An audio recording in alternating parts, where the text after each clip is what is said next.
Puji Tuhan, saya sampaikan selamat sore buat kita semua dan salam sejahtera dalam Tuhan kita Yesus Kristus. Haleluya. Sungguh bersyukur kepada Tuhan atas anugerahnya kita sudah ada di minggu yang keempat di bulan Januari tahun 2026. Saya percaya pemeliharaan Tuhan nyata atas kehidupan kita. Amin. Kita sudah belajar bersama-sama betapa pentingnya kita mempersembahkan hidup kepada Tuhan. Menyerahkan tubuh kita sebagai persembahan yang hidup, yang kudus dan yang berkenan kepada Allah. Itu adalah ibadah kita yang sejati. Kita dipanggil untuk tidak memandang diri kita ini hanya sebagai milik kita pribadi, tetapi memandang hidup kita sebagai milik Tuhan. Amin. Amin. Dan kalau kita menyerahkan hidup kita kepada Tuhan, maka Dialah yang akan memimpin kehidupan kita. Mengawali tahun ini tidak cukup hanya dengan membuat resolusi, ya, rencana-rencana, program-program yang hebat. Kita membutuhkan penyertaan Tuhan dalam kehidupan kita. Kita membutuhkan Tuhan menuntun kehidupan kita. Makanya saudara, jangan tidak menyerahkan hidup kepada Tuhan. Amin. Sudahkah Bapak Ibu menyerahkan hidup kepada Tuhan? Pikiran, perasaan, kehendak, keluarga, pekerjaan, pelayanan kita. Izinkan Tuhan yang memimpin, menuntun hidup kita. Kita juga belajar bersama-sama bahwa hidup yang diserahkan kepada Tuhan harus mengalami pembaharuan budi. Mengalami pembaharuan manusia batiniah. Ini juga sangat penting supaya perubahan hidup kita tidak sekedar pada tataran perilaku saja, sikap saja. Tetapi kita berubah di dalam pikiran kita, perasaan kita, kehendak kita, manusia batiniah kita. Jangan sampai kita hanya memoles ya. Memoles perilaku kita, tetapi sesungguhnya pikiran kita tidak pernah berubah. Makanya penting bagi kita untuk mengalami pembaharuan budi melalui firman Tuhan. Dan minggu yang lalu kita belajar bersama-sama, hidup yang diserahkan kepada Allah, hidup yang diperbaharui dalam budi, dalam manusia batiniah, hidup yang melekat pada Kristus, itu akan menghasilkan buah. Amin. Buah itu adalah karakter. Buah bukan sekedar aktivitas, buah bukan sekedar perilaku lahiriah, buah adalah hasil dari pimpinan Roh Kudus. Itu karakter, itu identitas kita, itu jati diri kita. Bila tahun ini, ya di awal tahun ini kita sungguh-sungguh sudah menyerahkan hidup kita, terus menerus diperbaharui dalam pikiran kita. Dan dengan melekat pada Kristus, hidup kita setiap hari menghasilkan buah. Amin. Dan di minggu yang keempat ini adalah puncak dari seri kebenaran firman Tuhan ini. Ya kalau tadi pagi saya menutup rangkaian dari topik ini dengan mengatur masa depan kita, perilaku kita, di dalam Tuhan, dan untuk sore hari ini kita akan belajar bersama-sama. Hidup yang telah dipersembahkan kepada Tuhan, hidup yang diperbarui, hidup yang berbuah. Selanjutnya kita harus menata langkah-langkah hidup kita di tahun baru ini. Ya dengan cara apa? Dengan hidup di dalam hikmat Allah. Hidup di dalam kebijaksanaan Allah. Mari Bapak Ibu, kita yang sudah menyerahkan diri kepada Tuhan, kita yang mengalami proses pembaharuan budi, kita yang berbuah-buah, kita menata langkah hidup kita di tahun baru. Ya, kita hidup dalam hikmat Allah. Ini sangat penting. Dan ini akan menjadi penutup rangkaian kebenaran firman di bulan Januari ini sebelum kita belajar hal yang baru ya di bulan Februari nanti. Mari bersama-sama kita membaca ayat yang sudah sangat kita kenal, tapi saya ingin mengulasnya kembali di dalam Mazmur pasal 90 ayat 12. Mazmur pasal 90 ayat 12. Mari kita baca bersama-sama. Saya akan membahas dari pasal ini, tetapi mari kita baca bersama-sama terlebih dahulu ayat yang ke-12 dari Mazmur pasal 90. 2, 3. Ajarlah kami menghitung hari-hari kami sedemikian, hingga kami beroleh hati yang bijaksana. Puji Tuhan. Terima kasih, silakan duduk. Hal yang sering kita dengar ya saat kita memasuki tahun baru adalah statement yang mengatakan semoga tahun ini lebih baik dari tahun yang lalu. Bahkan ada yang mengatakan semoga tahun ini lebih sukses daripada tahun yang lalu. Tahun ini lebih indah daripada tahun yang lalu. Kebanyakan orang mengharapkan hal yang seperti itu.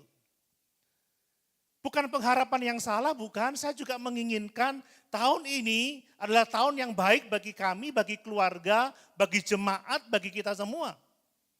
Tetapi saya mau mengingatkan kita semua kepada firman Tuhan, bahwa Allah ingin membawa kita lebih jauh daripada sekedar menikmati tahun yang baik di tahun ini. Allah mau membawa kita lebih jauh dari sekedar mengalami tahun sukses di tahun ini, atau tahun sukacita di tahun ini, atau tahun yang indah bagi kita semua. Firman Tuhan mengajak kita saudara, supaya di tahun yang baru ini kita memiliki hati yang bijaksana. Kita memiliki hidup yang berhikmat di dalam menjalani waktu yang Tuhan percayakan kepada kita. Saudara, tahun boleh baik. Mungkin saudara punya kesuksesan di tahun yang baru ini atau sesuatu yang indah yang lain. Tetapi tanpa hati yang bijaksana, tanpa hikmat Tuhan, maka hidup kita pun juga tidak akan menjadi lebih baik di tahun yang baik sekalipun. Bijaksana itu sangat penting. Amin Bapak Ibu. Hikmat itu sangat penting. Inilah yang Tuhan nyatakan di Mazmur pasal 90 ini. Mazmur ini ditulis oleh Musa Bapak Ibu. Artinya ini adalah Mazmur yang tertua dalam Alkitab.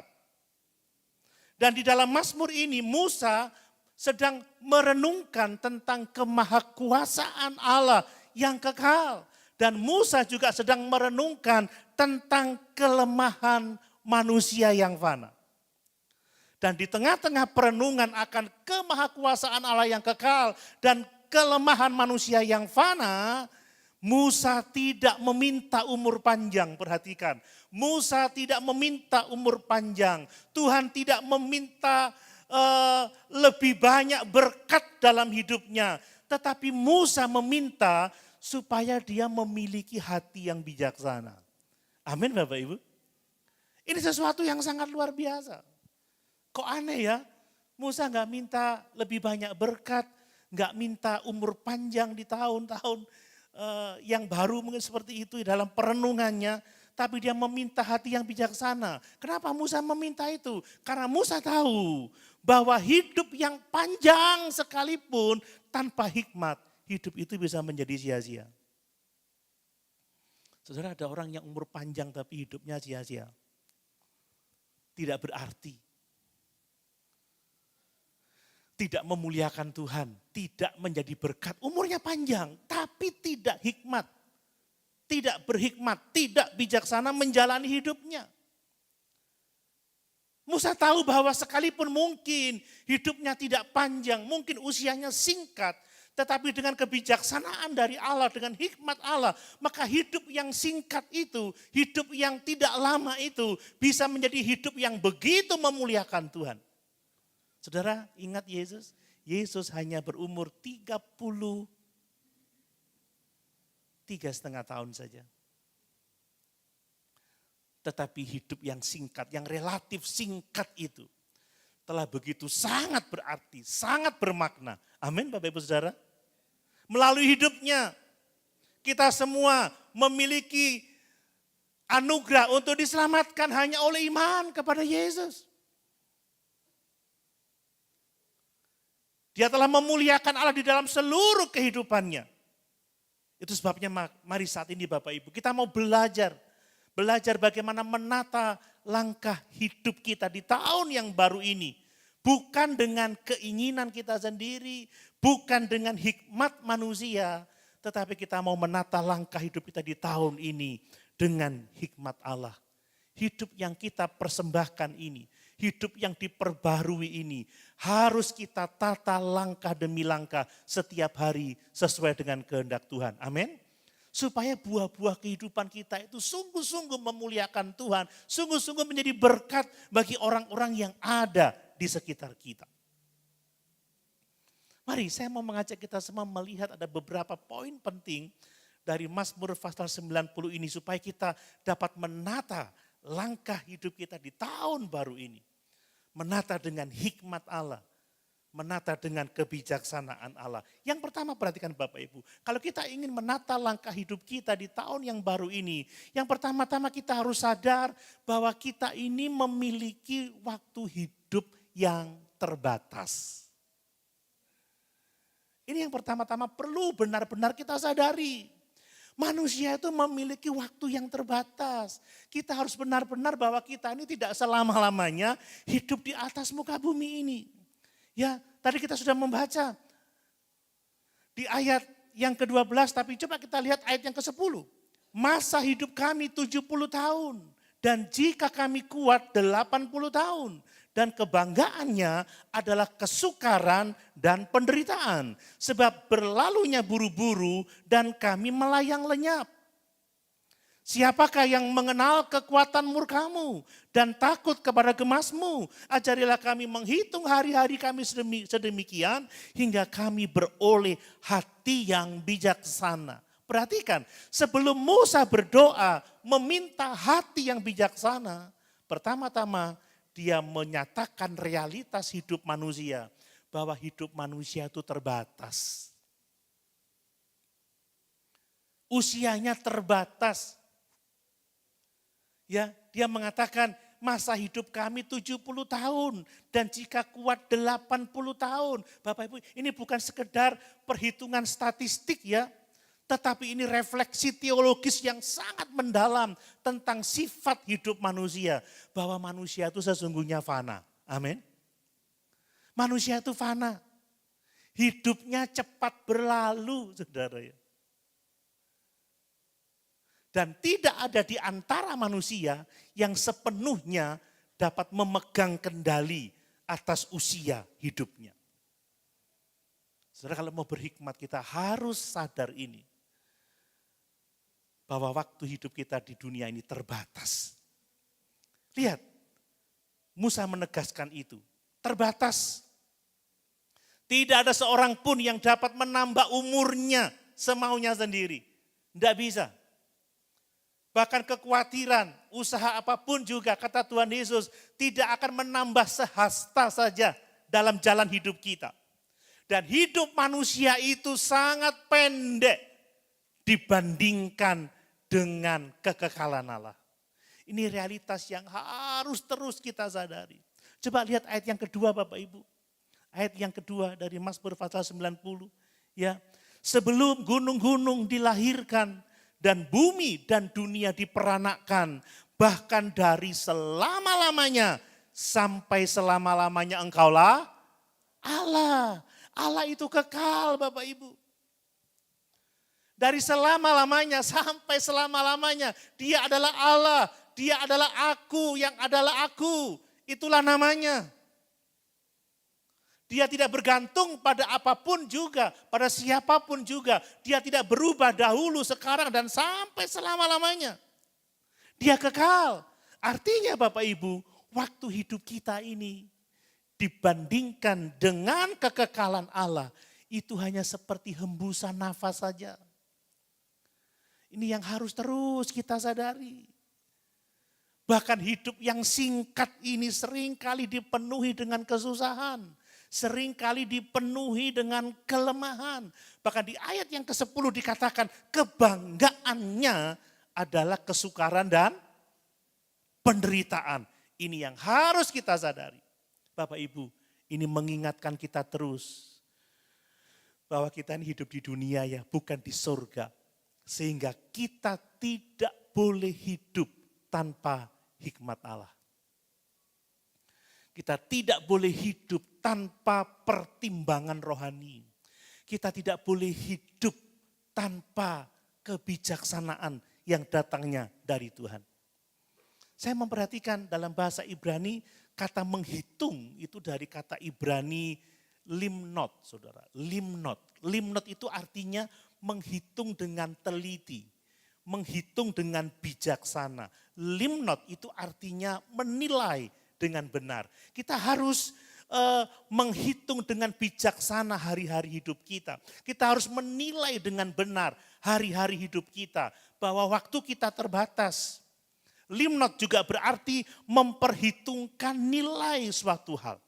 Jadi maksudnya menghitung hari itu bukan sekedar menghitung jumlah hari, bilangan, angka atau kalender, tetapi mengukur nilai kekal dari kehidupan kita setiap hari.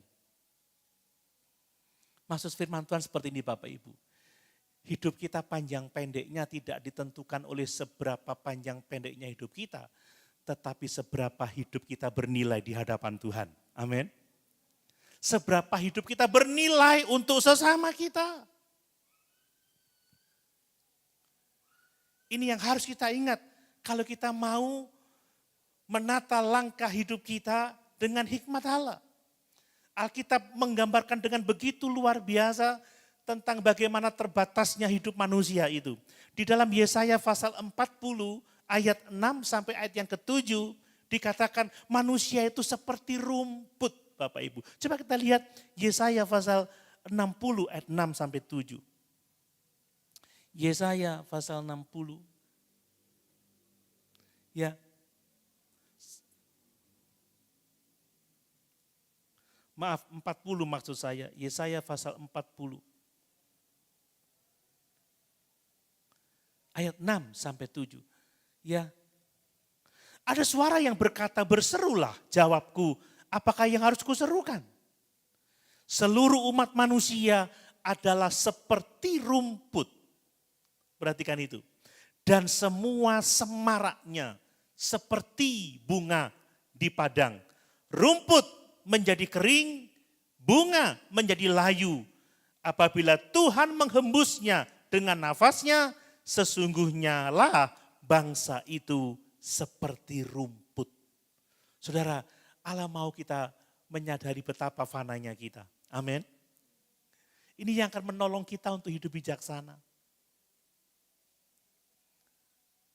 Mengisi hari-hari hidup kita dengan perkara-perkara rohani, dengan perkara-perkara yang bernilai kekal.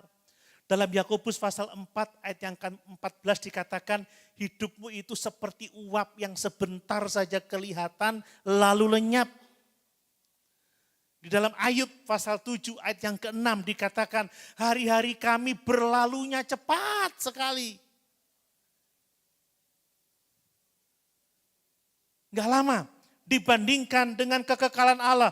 Semuanya ini disampaikan oleh firman Tuhan, tidak untuk membuat kita takut, tidak untuk membuat kita khawatir, tetapi supaya kita sadar dan menjadi bijaksana. Amin. Amin. Jadi jangan mengharapkan hanya Tuhan aku ingin tahun yang baik di tahun ini. Lebih baik dari tahun yang lalu. Tapi Tuhan mau, Tuhan aku mau memiliki hati yang lebih bijaksana lagi di tahun yang baru ini. Ada banyak contoh di Alkitab saudara, orang-orang yang memiliki kesadaran waktu yang seperti ini. Yang pertama ya juga Musa ini saudara. Musa itu melayani atau memimpin bangsa Israel selama 40 tahun. Sebelumnya dia hidup 40 tahun di Mesir, setelah itu dia membunuh ya seorang Mesir karena membela saudaranya orang Ibrani. Dia lari ke Midian, dia hidup 40 tahun di Midian dan setelah itu dia memimpin bangsa Israel selama 40 tahun. Jadi usianya itu 120 tahun. Tetapi ya di usia yang 120 tahun itu ia sadar bahwa hidupnya hanya singkat saja. Dia hanya menjadi alat Tuhan yang sifatnya sementara. Sekalipun ia dipakai oleh Tuhan begitu luar biasa, dia belajar bahwa umur tidak panjang dan kesempatannya tidak banyak, saudara. Dia menyadari itu, sehingga dia berdoa, ajarilah kami untuk menghitung hari-hari kami sedemikian, supaya kami bijaksana. Ini sudah hampir 120 tahun, masih terus berdoa, ajarilah kami menghitung hari-hari kami, supaya kami bijaksana. Ini orang yang berhikmat, saudara. Orang yang menyadari bahwa masa hidupnya di bumi ini singkat. Nah, bagaimana dengan kita? Di tahun yang baru ini jangan lupa, tambah tahun usia kita tambah berkurang. Amin Bapak Ibu. Ya memang bertambah jumlah angkanya, tetapi masa hidupnya semakin mendekati kepulangan ke rumah Bapa di surga. Paulus juga seperti itu. Ya, di dalam Filipi pasal 1 ayat 21, Paulus berkata seperti ini, bagiku hidup adalah Kristus dan mati adalah keuntungan. Kenapa dia berkata seperti itu? Sebab ia sadar hidupnya hanya sementara. Dia fana. Maka hidup yang sementara itu dia serahkan kepada Allah. Baginya hidup adalah Kristus. Dia dedikasikan sepenuhnya hidupnya kepada Allah supaya hidupnya tidak sia-sia.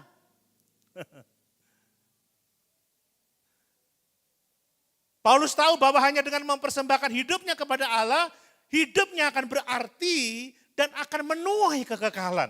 Bagiku hidup adalah Kristus dan mati adalah keuntungan. Saudara, kalau orang sadar hidupnya sementara, maka hidupnya akan dipersembahkan kepada Tuhan. Amin. Bukan disia-siakan, saudara. Kita nggak tahu apakah kita besok masih hidup. Hal yang paling bijaksana adalah serahkan hidup kepada Tuhan. Amin. Jadi bijaksana, saudara. Seperti sore hari ini kita beribadah, itu bijaksana. Belum tentu kita minggu depan bisa beribadah lagi loh ya. Mungkin itu saya atau mungkin saudara, kita nggak tahu. Makanya persembahkan hidupmu kepada Allah. Hizkia juga demikian. Ketika Tuhan menambahkan usia Hizkia 15 tahun lagi. Di 2 Raja-Raja pasal 20 ayat yang ke-6. Ia menunjukkan bahwa umur itu adalah anugerah. Umur itu pemberian Allah. Umur itu bukan hak, saudara. Waktu itu Hizkia sakit keras dan dia menangis di hadapan Tuhan. Kiranya engkau berkemurahan dan Allah menyembuhkan dia dari sakitnya. Dan Allah menambahkan usianya 15 tahun lagi. Hizkia tahu persis bahwa hidup itu anugerah. Dan mari kalau kita hidup hari ini, itu semua juga adalah anugerah. Amin Bapak Ibu, jangan disia-siakan. Jangan disia-siakan. Kita perlu memiliki hati yang bijaksana. Saudara, ada perbedaan ya antara mengisi waktu dengan menginvestasikan waktu, saudara. Anggap aja uang. Ya, ada 2 orang yang sama-sama punya uang. Anggap aja uangnya masing-masing 100 miliar. Kebanyakan apa kesedikitan? Terlalu banyak ya, diturunin ya. 10 miliar gitu ya. Atau masih banyak, saya nggak bisa ngitungnya. Ada orang yang menggunakan uangnya, membelanjakan uangnya, belanja terus kan begitu ya. Tiap hari ada JNE, ada macam-macam datang. Shopee lah, TikTok, toko TikTok dan lain sebagainya. Belanja terus. Akhirnya uangnya habis dan nilainya tidak bertambah, saudara. Belanja. Tapi beda dengan orang yang menginvestasikan uangnya dengan bijak. Uangnya akhirnya menghasilkan buah, menghasilkan keuntungan. Nah, demikian juga dengan waktu, saudara. Waktu itu jangan hanya sekedar diisi, tetapi pakai untuk hal-hal yang bernilai kekal. Amin. Jadi tahun ini harus menjadi tahun di mana kita lebih bijaksana lagi. Banyak orang mengisi hari-harinya dengan apa? Dengan scroll media sosial kan begitu ya. Scroll TikTok tuh nggak terasa 2 jam. Scroll YouTube, mengikuti tren dunia ini, sibuk tanpa arah. Tetapi sedikit sekali orang yang menginvestasikan hari-harinya untuk apa? Untuk memperkuat relasinya dengan Tuhan, untuk membangun keluarganya dengan sungguh-sungguh, untuk membangun pelayanan yang semakin berdampak, untuk membangun karakter. Sedikit orang yang melakukan itu, saudara. Dan saya berharap yang sedikit orang itu adalah saudara dan saya. Amin. Amin. Ketika saudara datang ibadah sore hari ini, saudara tidak hanya mengisi waktu saudara, tapi saudara menginvestkan waktu saudara untuk memperkuat relasi saudara dengan Tuhan. Amin. Untuk lebih lagi dekat, untuk lebih lagi memuji Tuhan, untuk lebih lagi belajar firman, untuk mau melayani Tuhan, untuk mau menjadi berkat bagi orang lain. Ini investasi, saudara.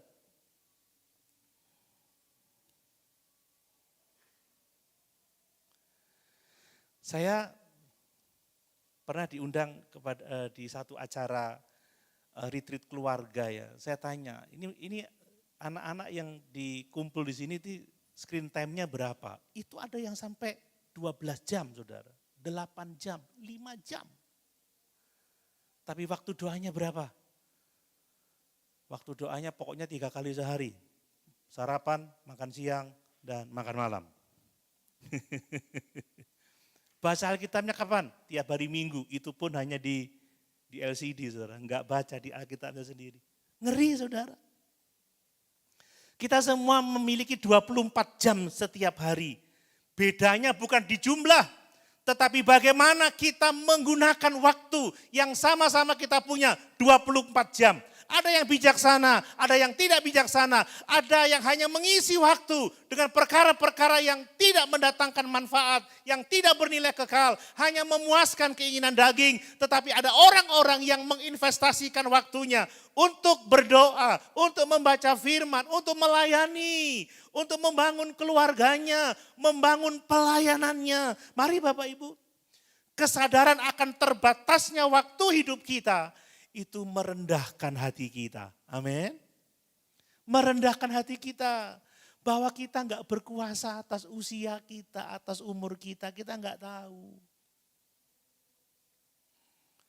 Ya, lebih rendah hati. Lebih dekat sama Tuhan. Karena Dia yang memiliki hidup. Dia yang berkuasa atas hidup kita. Mari kesadaran akan waktu yang terbatas. Mari kita membangun kesiapan rohani. Bahwa kita enggak tahu kapan kita dipanggil pulang oleh Tuhan. Amin Bapak Ibu. Kita harus siap setiap waktu. Dipanggil dalam relasi yang intim dengan Tuhan. Maka kita akan membaca Wahyu pasal 14 ayat 13. Berbahagialah orang yang mati-mati di dalam Tuhan. Kan begitu ya. Dia akan menikmati istirahat dan jerih lelahnya mengikuti Dia. Ini penting sekali. Kita perlu bijaksana. Tidak semua hal itu layak menyita waktu kita, saudara. Tidak semua hal itu layak untuk mendapatkan waktu kita. Beri yang terbaik waktu kita untuk perkara-perkara yang bernilai kekal. Amin. Ya. Saudara, ada banyak tawaran di dunia sekarang ini. Di era digital ini, di era yang global ini saudara. Banyak tawaran, tidak semua hal layak mendapatkan waktu terbaik kita. Waktu terbaik kita adalah untuk Tuhan. Amin. Membangun relasi dengan Dia, membangun keluarga kita, membangun pelayanan kita. Membangun studi kita yang baik. Bukan untuk semua hal yang tidak penting. Dan mari kita belajar memiliki prioritas yang benar. Utamakan hal-hal yang bernilai kekal. Paulus berkata, bagiku hidup adalah Kristus. Mati adalah keuntungan. Kenapa? Karena ada kekekalan di sana. Maka mari Bapak Ibu di tahun yang baru ini. Pertanyaannya bukan apa rencana saya di tahun ini ya. Tetapi mari kita berkata, Tuhan apa yang Engkau kehendaki dengan waktu yang engkau berikan kepada saya hari ini. Tahun ini. Tuhan, saya mau hidup saya, waktu hidup saya bernilai kekal. Saya tidak mau hanya mengisi hari-hari saya dengan perkara-perkara yang sia-sia. Tapi saya mau menginvestasikan sesuatu yang paling berharga. Itulah relasi dengan Tuhan. Itulah pembangunan keluarga, itulah karakter hidup, itulah pelayanan. Itulah yang penting untuk kita lakukan. Amin Bapak Ibu. Apakah Bapak Ibu Saudara menyadari bahwa hidup kita terbatas? Amin. Investasikan waktumu untuk perkara-perkara yang bernilai kekal. Belajarlah menghitung hari-hari saudara bahwa waktu hidup kita singkat. Dan tidak ada yang lebih penting dari hal-hal yang bernilai kekal. Hal yang kedua Bapak Ibu, hikmat ilahi atau kebijaksanaan dari Allah itu sangat penting dan itu akan memberi arah bagi kita di dalam kita membuat keputusan saudara. Kalau kita mau menata langkah hidup kita dengan bijak, mari kita memiliki hikmat ilahi ini. Ini kompas bagi perjalanan hidup kita di tahun ini. Ya perhatikan sekali lagi, tujuan Musa meminta untuk diajar menghitung hari-hari adalah supaya dia memiliki hati yang bijaksana. Dengan kata lain Bapak Ibu, kesadaran akan waktu yang terbatas itu menghasilkan hati yang bijaksana. Menghasilkan hati yang berhikmat. Bukan hati yang takut, bukan hati yang putus asa. Oh enggak lama ya hidup ya, takut gelisah. Enggak, tapi hati yang bijaksana. Saya membaca kata bijaksana, itu memakai kata Ibrani cakam saudara. Ya ini saudara belajar kosakata baru, cakam. Cakam itu kata Ibrani yang artinya bijaksana. Bijaksana di sini memiliki arti mampu membedakan mana yang benar dan mana yang salah. Itu cakam. Itu bijaksana. Mampu membedakan mana yang benar, mana yang salah. Cakam itu juga berarti mampu memilih yang bernilai kekal. Bukan sekedar memilih yang menyenangkan daging ini, yang menyenangkan mata, yang menyenangkan telinga. Tidak. Dia mampu memilih yang bernilai kekal. Dan cakam, bijaksana di sini artinya mampu melihat realitas hidup ini dari sudut pandang Allah. Ya biasanya orang menganalogikan dengan memiliki kacamata ilahi seperti itu. Memandang hidup bukan dari perspektif dunia ini, tetapi memandang hidup dari sudut pandang Allah. Jadi hati yang bijaksana bukan sekadar pandai secara intelektual, sama sekali tidak. Bukan soal pengalaman hidup yang banyak, bukan karena usia yang panjang. Hati yang bijaksana itu bicara tentang ketundukan kepada Allah yang menuntun cara kita berpikir dan yang menuntun cara kita bertindak. Amin Bapak Ibu. Orang pintar itu bisa salah saudara. Tetapi orang yang menundukkan pikirannya kepada Allah, orang yang bertindak atas dasar tuntunan Allah, dia tidak pernah salah. Amin. Amin Bapak Ibu. Saudara, ujian kalau mau dapat 100 tanya sama gurunya yang membuat soal. Pak, jawaban nomor 1 yang mana Pak? Saudara pasti benar saudara. Iya Pak, iya saudara. Orang pinter ikut ujian jawab karepe dhewe. Ya memang harus begitu ya. Jawab. Dosennya bilang gini, oh salah ini. Walau itu orang pinter.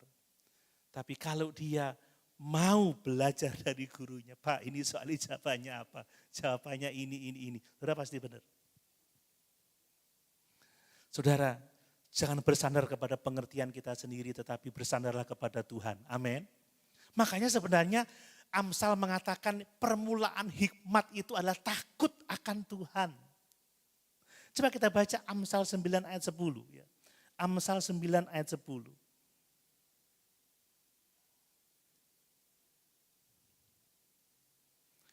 Ini ayat yang sangat penting untuk kita ya. Permulaan hikmat adalah takut akan Tuhan dan mengenal yang Maha Kudus adalah pengertian. Apa artinya Bapak Ibu? Hikmat itu bukan dicari dari dunia ini. Hikmat itu tidak dicari dari pengalaman manusia.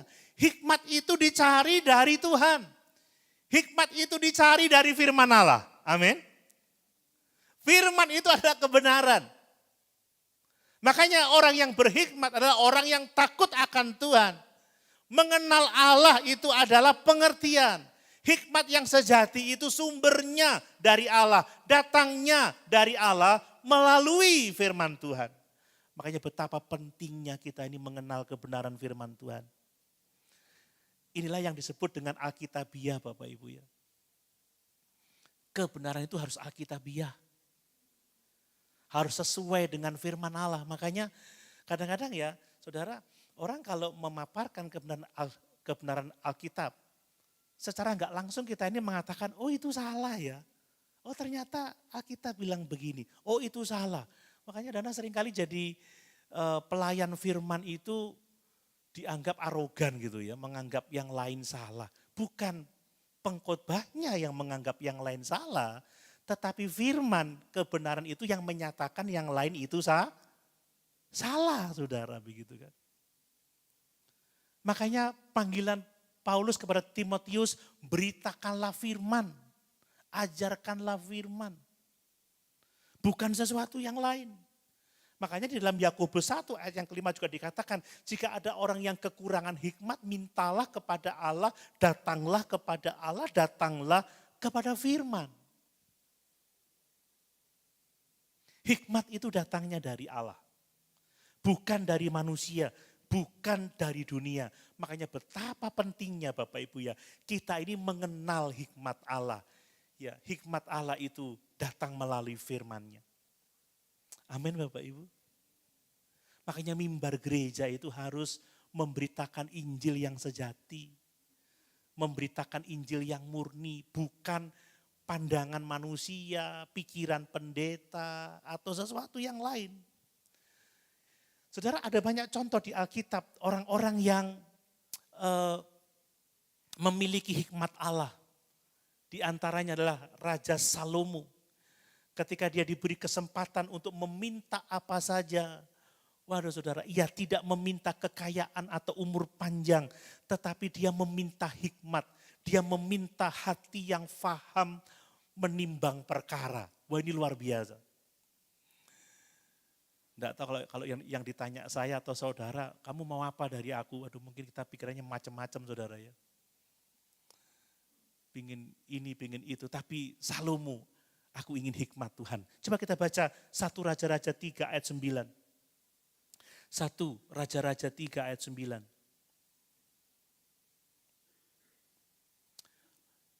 Betapa pentingnya hikmat itu. Coba lihat.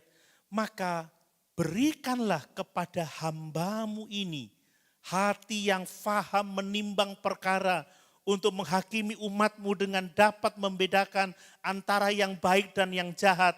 Sebab siapakah yang sanggup menghakimi umatmu yang sangat besar ini?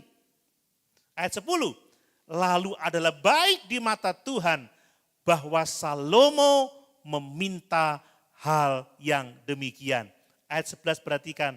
Jadi berfirmanlah Allah kepadanya, oleh karena engkau telah meminta hal yang demikian dan tidak meminta umur panjang atau kekayaan atau nyawa musuhmu, melainkan pengertian untuk memutuskan hukum, maka sesungguhnya aku melakukan sesuai dengan permintaanmu itu. Sesungguhnya aku memberikan kepadamu hati yang penuh hikmat dan pengertian, sehingga sebelum engkau tidak ada seorang pun yang seperti engkau, dan sesudah engkau tidak akan bangkit seorang pun seperti engkau. Dan juga apa yang tidak kau minta, aku berikan kepadamu, baik kekayaan maupun kemuliaan, sehingga sepanjang umurmu takkan ada seorang pun seperti engkau di antara raja-raja. Betapa pentingnya hikmat itu, saudara. Seperti Musa, Dia tidak minta umur panjang, dia minta lebih banyak berkat. Tetapi dia ingin hati yang lebih bijaksana. Karena hati yang bijaksana dapat dipercayakan berkat. Tapi orang yang tidak bijaksana, berkat pun bisa menjadi masalah bagi orang yang tidak bijaksana. Betapa pentingnya hikmat ilahi itu akan menuntun arah hidup kita. Itulah hikmat saudara. Ya datangnya dari Allah. Kemudian kita lihat si Daniel saudara. Kita tahu Daniel dia tinggal di Babel karena pembuangan. Daniel tidak hanya mengikuti budaya, tidak hanya asal ikut-ikutan. Dia adalah seorang yang berhikmat karena Tuhan memberikan kepadanya hikmat. Dia diberi pelabur dari dapur raja, tapi dia tidak mau memakan makanan raja, tidak mau meminum anggur raja.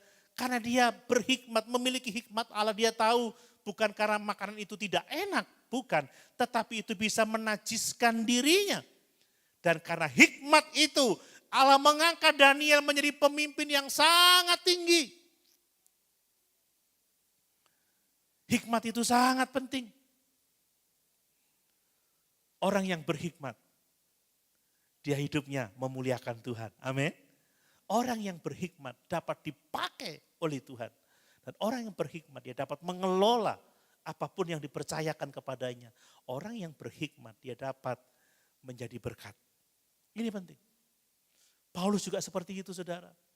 Tadi pagi saya khotbahkan dari Efesus pasal 5. Paulus mengajarkan supaya kita memperhatikan dengan seksama bagaimana kita hidup. Artinya memiliki hikmat. Hikmat itu mempengaruhi perjalanan hidup kita di sepanjang tahun ini. Mari saudara, dalam keluarga, milikilah hikmat Allah. Kita lebih memilih untuk mengampuni daripada menyimpan luka di antara anggota keluarga. Amin. Amin. Mungkin tahun lalu ada konflik, ada pergumulan antara suami istri. Hikmat Allah itu mengampuni, ya, memilih untuk memaafkan daripada terus marah, saudara. Ya. Dalam lingkungan pekerjaan kita lebih memilih untuk setia, memilih untuk jujur daripada mencari keuntungan yang cepat. Kita lebih memilih integritas daripada kompromi, itu hikmat. Dalam hal keuangan, kita lebih memilih mengelola keuangan dalam takut akan Tuhan. Tidak jadi orang yang boros, orang yang konsumtif, tetapi orang yang mau memakai berkat untuk kemuliaan Tuhan. Saudara, kita ini sangat mudah ya mengeluarkan uang untuk jajan ini, jajan itu. Tetapi untuk Tuhan, bagaimana? Kadang kita menggunakan lagu lama itu. Persembahan kami sedikit sekali. Lah kalau punyanya itu ya enggak apa-apa saudara. Tapi kalau sedikit karena pelit itu yang menjadi bahaya. Karena orang kikir tidak akan masuk dalam kerajaan sorga. Amin. Tapi saudara kalau untuk sesuatu yang lain saudara ya, waduh kita ini royal ya. Untuk hobi kita ini royal. Untuk jalan-jalan kita ini royal. Untuk makan kita ini royal. Tapi untuk pekerjaan Tuhan bagaimana? Itu hikmat dari Allah. Dalam hal pelayanan, memilih setia pada perkara-perkara kecil. Daripada mencari panggung yang besar, mencari pujian. Orang ini seringkali, waduh senang kalau ditawari sebuah posisi pelayanan yang tinggi, dikasih jabatan itu senang sekali. Tapi tidak mau setia dalam perkara-perkara yang kecil. Dalam hal waktu, mari kita menggunakan waktu untuk hal-hal yang akan mendewasakan kerohanian kita. Dengan kata lain saya mau mengatakan, hikmat itu membuat kita bertanya, bagaimana Allah memandang hal-hal ini. Supaya kita juga memandang dengan cara yang sama, seperti Allah memandang hal-hal itu. Memandang keluarga, memandang pekerjaan, memandang pelayanan, memandang penggunaan uang, memandang kehidupan. Itu menjadi sangat penting supaya kita memiliki hati yang bijaksana. Mari Bapak Ibu, keputusan yang benar bukan sekedar keputusan yang menghasilkan kenyamanan, kesenangan, tetapi keputusan yang sesuai dengan kehendak Tuhan. Miliki prioritas yang benar, bukan sekedar rutinitas. Ya, utamakan hal-hal rohani. Dan itu menjadi sangat penting dalam kehidupan kita. Yang terakhir saudara, hidup berhikmat itu adalah hidup dalam ketaatan dan penyerahan diri. Ini yang dikemukakan oleh Mazmur ini. Setelah Musa menyadari bahwa hidup manusia itu sangat singkat, ya. Setelah dia meminta hati yang bijaksana, kemudian dia memanjatkan doanya di ayat yang ke-13 dan 17. Ini menunjukkan tentang bagaimana hikmat itu diwujudkan dalam kehidupan sehari-hari. Ya, Musa tidak hanya berkata, Tuhan ajar aku menghitung hari-hari, tetapi dia juga berdoa, Tuhan ajar bagaimana kami menjalani hari-hari hidup ini dengan cara yang benar, dengan cara yang sesuai dengan kehendak Allah. Inilah inti dari bagian yang ketiga ini. Hidup berhikmat adalah hidup dalam ketaatan dan penyerahan diri. Saudara, perhatikan, orang yang taat kepada Tuhan adalah orang yang berhikmat. Jadi taat itu bukti seseorang itu berhikmat. Orang yang enggak taat, dia enggak berhikmat, saudara. Coba lihat ayat yang ke-13 dari Mazmur 90 tadi. Mazmur pasal 90 ayat yang ke-13. Perhatikan firman Tuhan ini. Kembalilah ya Tuhan, berapa lama lagi? Dan sayangilah hamba-hambamu. Lihat, Musa berdoa, kembalilah ya Tuhan. Ini menunjukkan kebutuhannya akan Tuhan. Berapa lama lagi ya Tuhan? Kami membutuhkan Engkau, kami perlu Engkau. Sayangilah hamba-hambamu ini. Ini menunjukkan kerendahan hati Musa. Ini menunjukkan kebutuhan Musa akan Tuhan. Ini juga menunjukkan ketundukan hati Musa kepada Tuhan. Dia tidak hanya tahu tentang Tuhan, tetapi dia menggantungkan hidupnya sepenuhnya kepada belas kasihannya. Tuhan, kembalilah kepada kami. Tuhan, berapa lama lagi? Tuhan, datanglah kepada kami. Sayangilah hamba-hambamu ini. Ini menunjukkan kebutuhan yang sangat besar akan belas kasihan Tuhan. Itulah hikmat yang tertinggi dalam Alkitab, saudara. Ketika kita mau tunduk kepada Allah, ketika kita menyadari kebutuhan kita akan Tuhan, ketika kita menyadari kebutuhan kita akan kasih sayang Tuhan. Karena tanpa itu semua kita tidak dapat berbuat apa-apa. Amin. Mari tahun ini jadikan tahun untuk kita hidup dalam hikmat. Menyadari kebutuhan kita akan Tuhan. Amsal 3 ayat 5 sampai yang ke-6 dikatakan, percayalah kepada Tuhan dengan segenap hatimu. Jangan bersandar kepada pengertianmu sendiri. Hikmat itu bukan sekedar tahu yang benar, tetapi taat kepada kebenaran itu. Apakah Bapak Ibu sudah belajar taat? Haleluya. Orang yang taat itu bukti orang itu berhikmat. Coba kita baca saja Amsal 3 ayat 5 sampai 6. Amsal 3 ayat 5 sampai 6. Demikian firman Tuhan. Percayalah kepada Tuhan dengan segenap hatimu. Dan janganlah bersandar kepada pengertianmu sendiri.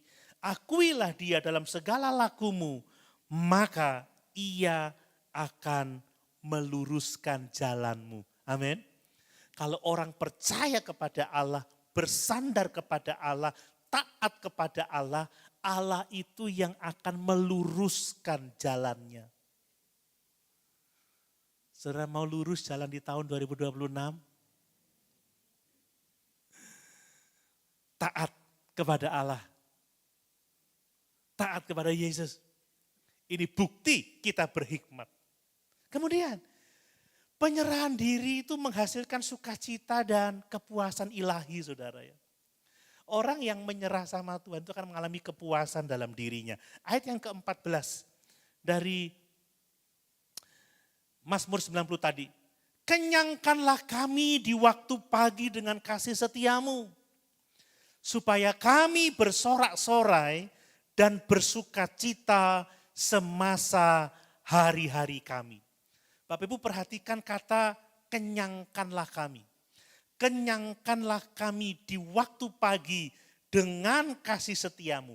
Ada kata kenyangkanlah kami, ada kata pagi saudara.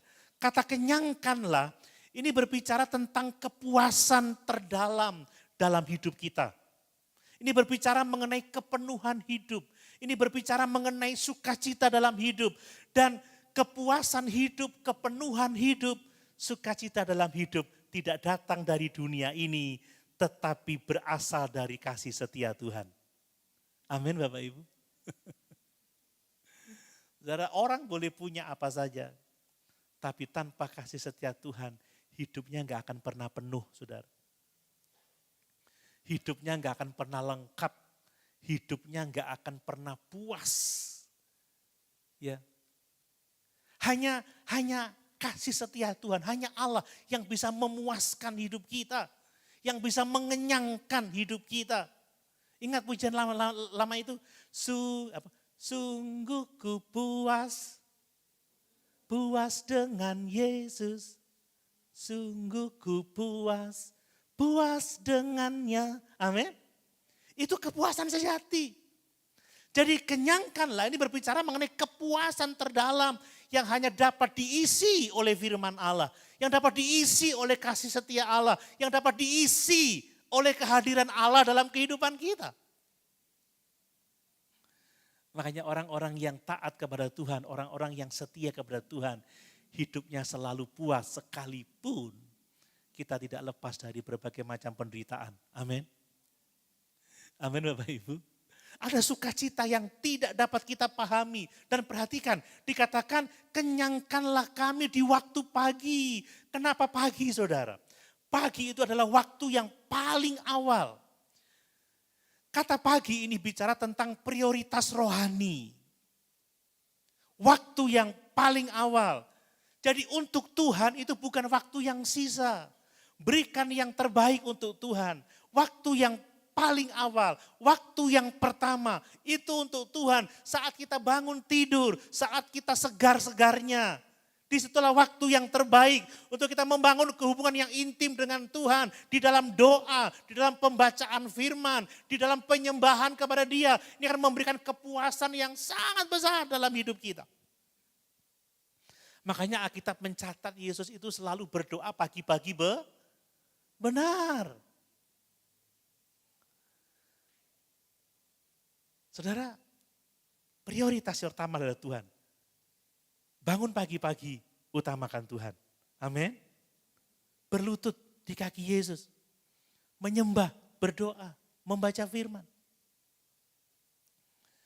Jangan Tuhan diberikan sisa waktu saudara. Musa tahu persis bahwa kasih setia Allah, hikmat Allah itu membuat hatinya akan disegarkan oleh Tuhan. Di waktu pagi ketika dia dipenuhkan dengan firman, mengalami kehadiran Allah, mengalami damai sejahtera Allah, maka dia akan bisa menghadapi sepanjang hari dengan pertolongan Tuhan. Amin. Ini penting. Ya seperti pujian lama itu, saat pagi hari ku datang lagi, mengucap syukur dan rendahkan diri. Amin. Ini penting. Makanya Daud berkata, Tuhan pagi-pagi aku mencari Engkau. Coba cek di Mazmur pasal 63. Mazmur pasal 63.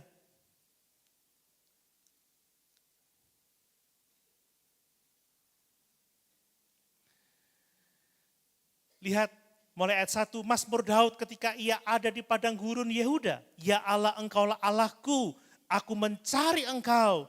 Jiwaku haus kepadamu, tubuhku rindu kepadamu. Seperti tanah yang kering dan tandus, tiada berair. Demikianlah aku memandang kepadamu di tempat kudus, sambil melihat kekuatanmu dan kemuliaanmu. Sebab kasih setiamu lebih baik daripada hidup. Bibirku akan memegahkan engkau. Demikianlah aku mau memuji engkau seumur hidupku dan menaikkan tanganku demi namamu. Amin. Yang pertama bagi Daud adalah Allahnya, Tuhannya. Dia mencari Allah, jiwanya haus kepada Allah, jiwanya rindu kepada Allah. Ini sangat penting saudara. Banyak orang merasa hidupnya kurang puas, kurang penuh, tidak ada sukacita. Bukan karena kekurangan berkat, tetapi karena dia kurang berserah sama Tuhan. Kurang menikmati persekutuan dengan Tuhan. Kurang menikmati hadirat Tuhan. Kurang menikmati kasih setia Tuhan. Makanya awali harimu selalu dengan bersekutu dengan Tuhan. Amin Bapak Ibu. Ini harus dilakukan kalau mau mengalami pertolongan dalam hidup ini. Kemudian saudara, kehidupan orang bijak itu diarahkan untuk kemuliaan Tuhan. Ayat yang ke-16 dan ayat yang ke-17 dari Mazmur pasal 90. Ya, biarlah kelihatan kepada hamba-hambamu perbuatanmu dan semarakmu kepada anak-anak mereka. Kiranya kemurahan Tuhan Allah kami atas kami dan teguhkanlah perbuatan tangan kami. Ya, perbuatan tangan kami teguhkanlah itu. Bapak Ibu, ayat ini menunjukkan kepada kita ada dua hal yang sangat penting. Yang pertama adalah Allah itu bekerja. Ya, Allah itu bekerja. Itu adalah bagian dari Tuhan. Ya, kita melihat ayat yang ke-16. Biarlah kelihatan kepada hamba-hambamu ini perbuatanmu. Saudara, kita ini membutuhkan pertolongan Tuhan, membutuhkan pekerjaan Tuhan. Artinya hikmat bukan soal usaha manusia, hikmat bukan soal pencarian manusia. Hikmat ini soal perbuatan Allah. Hikmat ini soal karya Allah dalam kehidupan kita. Kita rindu Allah bekerja dalam kehidupan kita. Amin. Ini penting. Itu sebabnya orang berhikmat akan berdoa, Tuhan lakukanlah bagianmu dalam hidupku. Tuhan bekerjalah di dalam hidupku. Kerjakanlah aku sesuai dengan kehendakmu. Tuhan punya bagian saudara. Itu sebabnya kenapa kita perlu intim dengan Tuhan. Nah kemudian manusia juga perlu bekerja juga. Ayat 17. Kiranya kemurahan Tuhan Allah kami atas kami. Dan teguhkanlah perbuatan tangan kami. Ya, perbuatan tangan kami, teguhkanlah itu. Allah mengerjakan bagiannya. Kita tetap bekerja, kita tetap berusaha, kita tetap melayani. Tetapi hasil akhirnya ada pada tangan Tuhan. Amin. Karena dialah yang berdaulat. Makanya kita perlu intim dengan dia saudara. Ini yang dinamakan keseimbangan rohani. Keseimbangan rohani. Ya, kekudusan tanpa kerja itu fatal saudara. Tetapi kerja tanpa menyerahkannya kepada Tuhan itu adalah kesombongan. Makanya hidup orang berhikmat adalah hidup yang bekerja bersama-sama dengan Tuhan. Bukan kita menggantikan Tuhan. Kerja bersama-sama dengan Tuhan. Kita melihat itu dalam kehidupan Nuh saudara. Nuh itu diperintahkan untuk membuat bahtera. Bahtera yang sangat besar. Nuh tidak bekerja sendiri. Karena dikatakan Nuh melakukan tepat seperti yang diperintahkan oleh Tuhan. Ukurannya, modelnya, bahannya, cara mengerjakannya. Dia bekerja bersama-sama dengan Tuhan. Dia bekerja dalam tuntunan Tuhan. Saya yakin dia tidak bekerja sendiri. Kalau enggak jadi saudara ya. Membuat perahu sebesar itu, sekuat itu. Saya yakin Nuh pasti bergantung kepada pimpinan Tuhan. Bukan pada logika manusia. Dan hasilnya keluarganya diselamatkan. Amin. Kita hanya perlu bekerja bersama-sama dengan Tuhan. Taat pada pimpinannya. Yusuf juga seperti itu. Dia taat pada penderitaannya. Dia tidak menjadi marah. Tidak menjadi pahit hatinya. Sehingga dia dapat berkata, engkau mereka-rekakan yang jahat, tetapi Tuhan mereka-rekakan yang baik. Amin. Mari dalam hidup kita sehari-hari, dalam keluarga, pekerjaan, pelayanan, ya apapun itu, bekerjalah bersama-sama dengan Tuhan. Kiranya tahun yang baru ini